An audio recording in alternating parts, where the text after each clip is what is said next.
Greetings, everyone. This is Crime Talk with Corinne. This is officially episode number 1. I am super excited. I'm not going to get into the who, what, where, when, and why right now because I do want to keep this fairly short. I have a few notes so I don't go off on crazy tangents.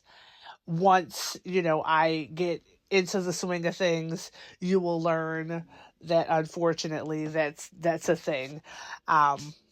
Anyhow, so Innocent Until shared his platform with me about a week ago, or shared me on his platform, however you want to say it. But he shared some of my thoughts and my commentary on the surviving roommates. And I've been motivated because I think that was an amazing opportunity. That was great for him to do. I didn't ask him to do that. But he, thought that, I had something notable and worth sharing, and the reception that I received was amazing. So I am grateful for the opportunity. I'm grateful for the warm reception that I received, and I figured that while I was motivated, that I would go ahead, put out something to just add a little bit of context. If you did hear my commentary, it kind of picked up in the middle of a conversation, which is fine. I just wanted to add a little bit of context to what I said. Like I said, I don't want to be too long. I just wanted to get some thoughts out there, and we can build from there. So I am looking forward to building my channel. I'm looking forward to collaborating with others, sharing thoughts, raising awareness for not just the Idaho 4, but other stories, other cases, other crimes that need to be in the public eye. Like I said, I'm not going to do too much of the who, what, where, when, and why. The next time I get an opportunity, I will definitely go ahead and, share a little bit of that. But right now, I want to get into, like I said, a little bit of context regarding my commentary on the surviving roommates. And I do know that from the very beginning, this has been one of the most controversial pieces of this entire tragedy is the surviving roommates. There's a large population that feels like they're suspect. Maybe not suspects, but definitely suspect. I fit into that population. There's another population that feels like they are untouchables, and that's what we want to talk about today. So in my commentary, I mentioned the 911 call being for an unconscious person. Someone in the comments stated that one of the roommates fainted, and I heard that. I heard that numerous times. I heard that in very great detail.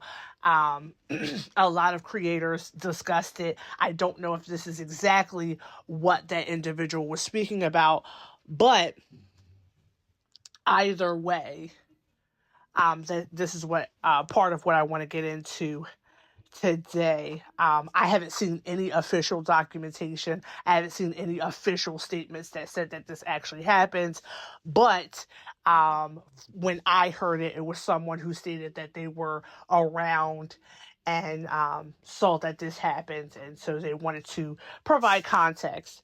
I personally believe that this person was attempting to clear up a few inconsistencies and tie up a few loose ends. The 911 call was for an unconscious person. We know what happened to Ethan, Kaylee, Maddie, and Xana. We know what happened to them. And we know without seeing that there's no way that someone could stumble upon the scene and think that they were unconscious and not murdered. And so I think that the person who came out with this story was trying to tie up that inconsistency. They said that the 911 call came from one of the surviving roommates' phones, but it was not one of the surviving roommates who called. This story would also clear that up as to why it wasn't one of the surviving roommates who called. Also, we have been told that these girls, the surviving roommates, are also victims. And because they're also victims, we're not supposed to question or criticize them. And so possibly this story, we heard about the frozen shock phase. And so possibly this story was to add to that, that she was in such shock that she fainted. So, again, these are just my thoughts. I was not there. Okay. I'm not a college student. I live nowhere near Idaho. I'm on the East Coast. And for some of you who may be accent analysts, yes, I am from New Jersey. So these are just my thoughts. That is all. Excuse me. So, for those who believe that Dylan fainted and that we are wrong for speculating or questioning, I would just like to point out that if this story is correct, that the 911 call was for Dylan and not for the surviving roommates. That's a big deal. That's a big deal. We've been stuck on the 8 hours. It was 8 hours until 911 was called. But if the 911 call was for one of the surviving roommates fainting in the lawn, that would mean that nobody called for the surviving roommates. Yes, law enforcement officials, paramedics, and so forth came out. But if we are to believe this story, they came out for an unconscious person in the front lawn, not for 4 murdered students in the house. So, like Harsh likes to say, you can't have your cake and eat it. So either it's one or the other. Either someone called for an unconscious person in the lawn, or they call for the surviving roommates. We're going to move on. So, this story, like I said, I haven't seen any official documentation to state whether this happens or not, but this story was supposedly from someone who was at the scene and saw, the roommates run from the house. But where is an official statement? Where is anything from anyone who was actually there to say what they experienced? Whether they came in the house, went in the house, where's the other college students? Where's the other people from the neighborhood? Where's the rubberneckers? Where's the nosy neighbors? Everybody says, oh, there's a gag order. But you have to remember that this crime took place on November the 13th, and Brian Koberger was not arrested until almost New Year's Eve. So we had a month and a half worth of time that there was no gag order. So where are the people who were there or around that saw or heard anything? We heard a lot of rumors about phone calls going out at 8, 9, and 10 o'clock in the morning. We heard rumors about students who called out of work. They had to be at work early in the morning, and they went to call out of work, and their boss already knew what happened. So we heard those stories. But where's official statements from these people? Because all we have is like internet chatter. And some of it may be true and some of it isn't. But because there's no official statements, we don't know what's true and what isn't. Excuse me. So I told my mom about my feature, is what I like to call it, my feature on Innocent Until's channel the other day. And she's freaking out because she's like, this story is crazy. And so I try to provide her with context, right? And so I'm definitely not going to get into the probable cause affidavit because I know most of you have already heard it. Most of you are already familiar with it inside out and backwards. One thing about me is I'm a writer. And so part of my writing process is reading out loud, right? Because when you read something out loud, you read what is actually there and not what you know in your mind is supposed to be there. So I'm on the phone with my mother. I'm reading her the statement from the surviving roommate about what her experience was that night. As I'm reading this out loud, I realized, number one, it was the first time I had ever read the probable cause affidavit out loud. And also, as I'm reading it out loud, I'm like, wow, I didn't realize this. The probable cause affidavit says the male walked past DM as she stood in a frozen shock phase. One sentence after the next states DM locked herself in her room after seeing the male. I'm going to repeat it one more time. The male walked past DM as she stood in a frozen shock phase. And there's another statement. The following sentence says DM locked herself in the room after seeing the male. So, excuse me, everybody who has talked about this said that Dylan saw the intruder, Brian Kohberger, presumably, and was afraid, shut the door, and, went to sleep. She was in shock for the next 8 hours. You can say that this is a stretch. You can say that it's semantics, but the probable cause affidavit verbatim says that the male walked past her as she stood in a frozen shock phase. It doesn't say he walked past her room. It doesn't say he walked past her door. It doesn't say that she was able to slip back in the room and shut the door before he could see her. Verbatim, literally, it says that the male walked past her as she was frozen in shock phase. That's what it says. And so I find it very interesting that people act like speculation is some 4-letter word. It is wrong for us to speculate.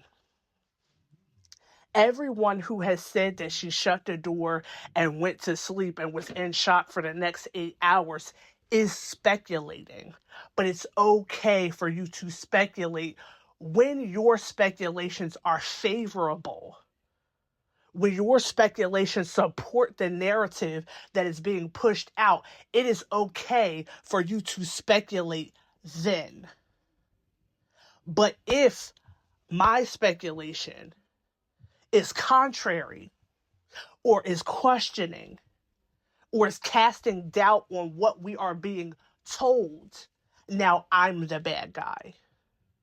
But this verbatim, this probable cause affidavit says that the male walked past her. Everybody's trying to figure out, how the surviving roommate survived. And now I want to know even more, because this says, and we are supposed to believe that these are her words to the officer or detective. We're supposed to believe that this is what she said and this is what he wrote down. And so if you guys don't want for us to question, if we're not supposed to speculate, if we're supposed to go word for word, we have a problem. We have a problem. Moving on. Like I said, I have notes here because I want to stay on task. Moving on. The probable cause affidavit also mentions that at 4:17, you can hear the dog barking on the camera from the house next door. And this house is so many feet from Xana's window. And at 4:17, you can hear someone crying, you can hear a dog barking, and you can hear a loud thud. You can hear somebody crying or whimpering. So where was the thud in her account? Because she said that she heard someone crying and she opened the door and she saw the man walking down the hallway. So what was the thud? What was it? If we're supposed to believe that all these things line up, we're supposed to believe that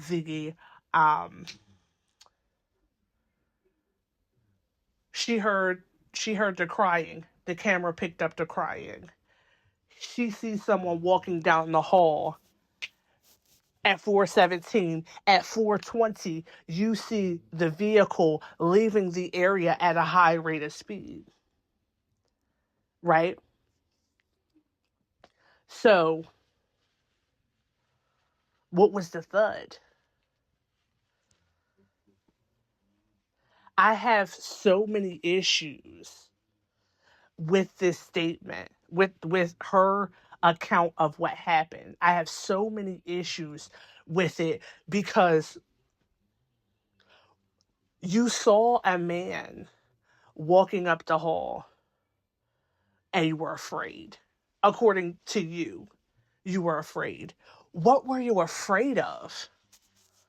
Because according to you, at 4 something in the morning, you heard Kaylee say somebody's here and you opened the door. For what? To see who was there? You heard someone crying and you heard someone say, "Don't worry, I'm here to help." And then you opened the door again. For what? To see who it was who needed help or who it was that was there to help? And then the third time you open the door and you actually see someone and now you're scared. Isn't that what you've been looking for? Isn't that what you've been opening the door for? Because you didn't hear anybody getting killed or anything, right? So all you want to know is, oh, you heard Kaylee say somebody's here. Well, who's here? It's 4:00 in the morning. I'm in my bed. I hear somebody upstairs say, somebody's here. And I'm just going to go look. For what? I don't care who's there. I'm asleep. But you got up out your bed to go see who it was. If we are supposed to believe the probable cause affidavit, then we know that this whole crime happens in less than 15 minutes. So we can't say that you got up, looked outside, didn't see anything, lay back down and went to sleep. You didn't lay back down and go to sleep and wake up and get back out the bed and walk over to the door and open it 3 times in less than 15 minutes. You didn't do that. That doesn't even make sense. What were you looking for? And when you finally saw what you were looking for, why were you scared? This is what you've been looking for. You keep opening the door. Somebody's here. Don't worry, I'm here to help. If you heard somebody crying and you don't hear any violence, you don't hear any distress, you don't hear anyone, I don't know, screaming bloody murder, all you hear is someone casually, "Don't worry, I'm here to help." and you hear your friend crying, and you look outside, I don't see nobody. But you hear your friend crying. So why didn't you go help? You didn't hear anything that sounded like danger, right? Okay. According to her own words, her own statement, at least one person was still alive when the intruder left. Because they were crying. You said after you heard the crying, you opened the door the third time and saw somebody walking down the hall. Then somebody was crying on the video, security camera from the neighbor's house. They picked up the crying at 4:17, and somebody else's camera picked up the car at 4:20. So it is reasonable to assume that when this person left the house, that somebody was still alive, crying, not screaming, crying.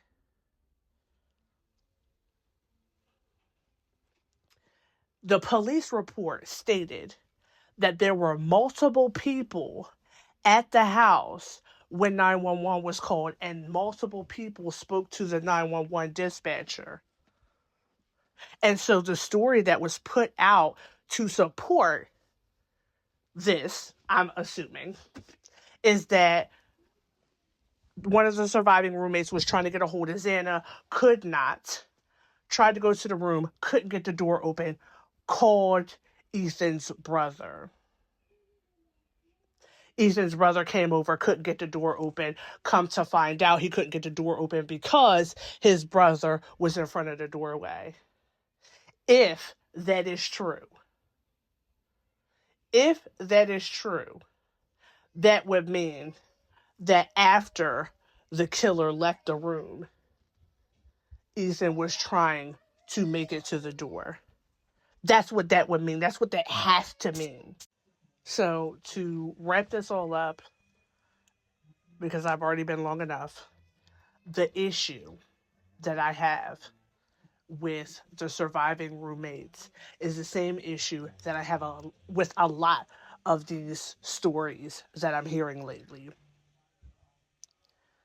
Shanquilla Robinson, Kylie Robinson, Kanika Jenkins, and now Kaylee, Maddie, Ethan, and Xana. These kids were with their friends. These kids were with their friends when their lives were ended. And not that I expect for their friends to be heroes. But you don't say anything. You don't help. These surviving roommates were home. They were awake. They did not flee, and they did not call for help. That is a common theme in all of these stories, is that these kids were with their friends and nobody helped them. In life or in death, nobody helped them. We're on the internet doing hashtag this one, that one, and the third, and their friends can't be bothered to help them.